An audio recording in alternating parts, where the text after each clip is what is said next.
វិទ្យាល័យបាតុកនៅសម័យព្រះសីហនុរវាងឆ្នាំ1956សាលានេះបានបើកជាសាលាបឋមសិក្សាដែលមានឈ្មោះថាសាលាអង្គច័ន្ទទី1រហូតដល់ថ្ងៃទី18ខែមីនាឆ្នាំ1979កាលនោះអគារសិក្សាមាន4ខ្នងគឺអគារកកខចនៅសម័យលន់នល់សាលានេះបានបដូរឈ្មោះមកជាសាលាបឋមសិក្សាបំពេញវិជ្ជាបាតុកវិញតាមលក្ខណៈឈ្មោះប្រវត្តិសាស្ត្រនៃទីតាំងនេះបានសាងសង់អគារឈើមួយចំនួនដែលត្រូវបានខូចខាតអស់ក្នុងរបបប៉ុលពតនៅសម័យប៉ុលពតសាលានេះបានក្លាយជាមន្ទីរឃុំឃាំងជនទទួលបានការចោទប្រកាន់ថាក្បត់មុនយកទៅកាត់ទោសនៅគុកទូស្លែង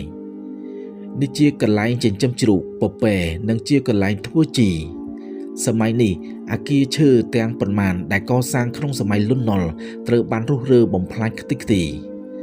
ក្រោយរំដោះ7មករាឆ្នាំ1979ចាប់ផ្ដើមឡើងវិញរៀបចំសាលាឡើងវិញនៅថ្ងៃទី18ខែឧសភាឆ្នាំ1979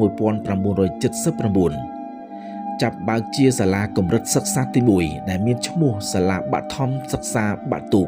ទទួលចុះឈ្មោះសិស្សចូលចាប់ពីថ្ងៃទី1ខែកក្កដាឆ្នាំ1979និងចាប់ពីថ្ងៃទី1ខែកញ្ញាឆ្នាំ1979ចាប់ទទួលសិស្សកម្រិតសិក្សាថ្មីសាលាបានបើកបដិវេសនការជាប្រវត្តិសាស្ត្រទាំងពីរកម្រិតសិក្សាទី1និងកម្រិតសិក្សាទី2នៅថ្ងៃទី24ខែកញ្ញាឆ្នាំ1979ក្រោមអធិបតីភាពរបស់សមមិត្តប្រធានហេងសំរិននៅឆ្នាំ1980សាលានេះក៏ត្រូវបានប្រកាសជាសាលារួមមួយដែលមានសមត្ថភាពនិងស្ថានភាពវិវត្តពីមួយឆ្នាំទៅមួយឆ្នាំជាបន្តបន្ទាប់រហូតដល់ឆ្នាំ2012-2013